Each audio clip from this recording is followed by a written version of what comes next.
Mariano et sa mère Jenice vivent dans les quartiers sud de Bogota, précisément à Soacha, l'un des plus précaires et des plus dangereux de la capitale colombienne.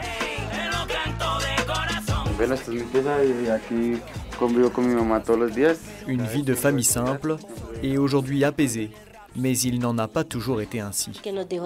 Mon mari nous a laissés sans maison, pratiquement dans la rue.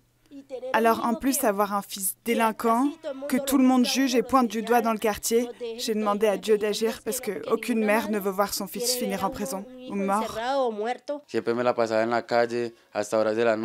Je passais ma vie dans la rue, à traîner jusqu'à des heures pas possibles avec des groupes de délinquants.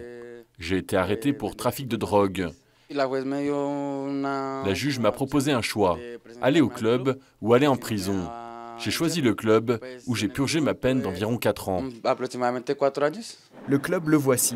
C'est un centre spécialisé où 70 jeunes délinquants de Soacha purgent leur peine, mais pas en prison. La philosophie. Soy un adolescente joven, lleno de capacidades, aunque a veces la olvido. Ce programme, baptisé Enfance sans barreaux, a été mis en place dès 2012 par le BICE, le Bureau international catholique de l'enfance, et conduit sur le terrain en Colombie par des laïcs, des tertiaires franciscains. Leur constat est sans appel, l'incarcération ne fait qu'aggraver les choses. Les jeunes et les adolescents viennent de quartiers rencontrant des problèmes extrêmement graves. Trafic de drogue, port d'armes, prostitution, pauvreté extrême. Vu l'environnement, ils se retrouvent facilement impliqués dans des situations délictueuses. Le problème, c'est que si les juges les envoient en prison, ils rencontrent des personnes ayant commis des délits bien plus graves et ils peuvent se retrouver entraînés, par exemple, dans des bandes criminelles dès leur sortie de prison. Pour les jeunes, la prison semble donc contre-productive, contrairement à ce qu'on appelle la justice réparatrice, qui propose une toute autre approche. Le jeune condamné garde sa liberté, mais pas question que le crime reste impuni. Il va devoir réparer son délit. Sa seule obligation, suivre scrupuleusement un parcours pédagogique dans un centre comme celui de Soacha. La justice colombienne mise beaucoup sur ce programme. Elena Molina Rojas, juge des enfants pour le district de Bogota, en est une fervente défenseur. La chose importante à comprendre est que nous faisons tout pour aider le jeune, pour qu'il se réconcilie avec lui-même, avec sa famille et avec la société. Quand je suis en audience, je leur dis toujours « Prenez conscience que vous vous êtes égarés, mais ce qui s'est passé est passé. Maintenant, un autre chemin s'ouvre devant vous. » Juan José, tu recuerdas muy bien el día que hurtaste, ¿cierto? ¿Tú recuerdas a la persona que hurtaste? Juan José, 15 ans, a été condamné à 12 mois pour vol aggravé. Il est entouré de 2 psychologues et d'éducatrices. Il fait face à la chaise vide qui représente sa victime.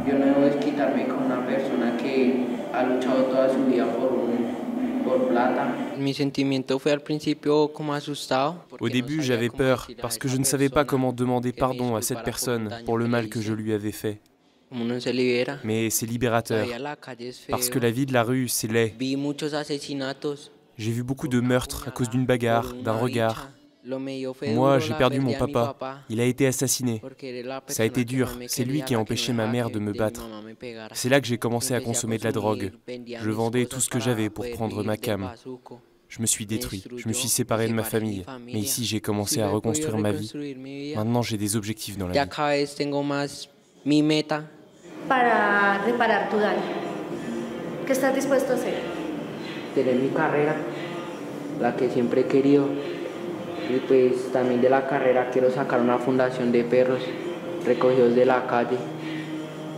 En 3 mois au centre, la vie de Juan José semble déjà transformée.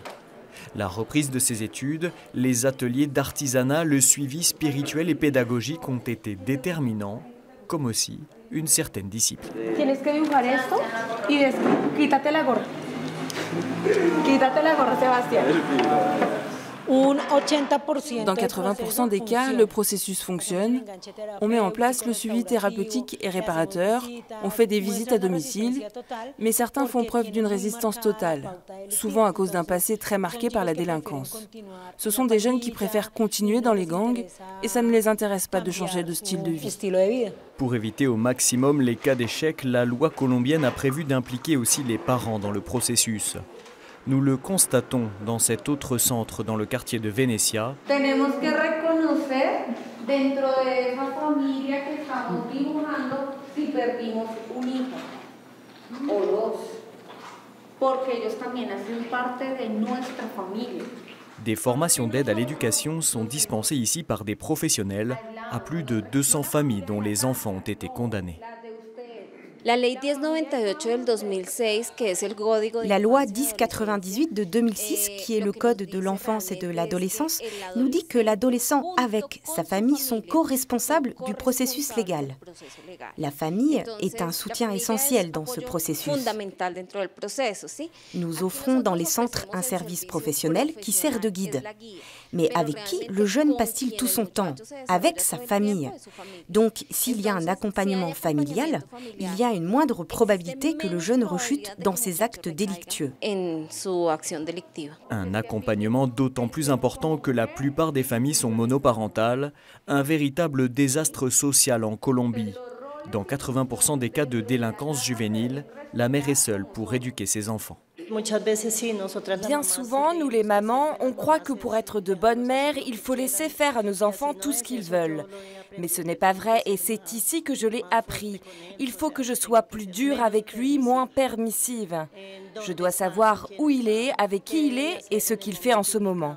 Et la récidive, elle, s'élève en Colombie de 60 à 70%, loin des résultats affichés par la justice réparatrice. Un chiffre qui accuse l'État, selon le juge Heriberto Prada Tapia. Malheureusement, les pères de la patrie, nos politiques, se mettent plein d'argent dans les poches, les finances publiques. Tout l'argent qui se perd dans la corruption, on pourrait l'investir ici dans la justice pénale pour adolescents et construire de vrais centres de réhabilitation. Espérons qu'un jour on arrive à la situation idéale. D'ici à l'idéal, les centres de justice réparatrice contribuent à une amélioration notable du processus pénal en Colombie. Lágrimas de madre sin querer se derraman, sola por las noches llora desde que no está su hijo querido, al cielo ha partido. Lágrimas de madre sin querer se derraman, sola por las noches llora desde que no está su hijo querido, al cielo ha partido.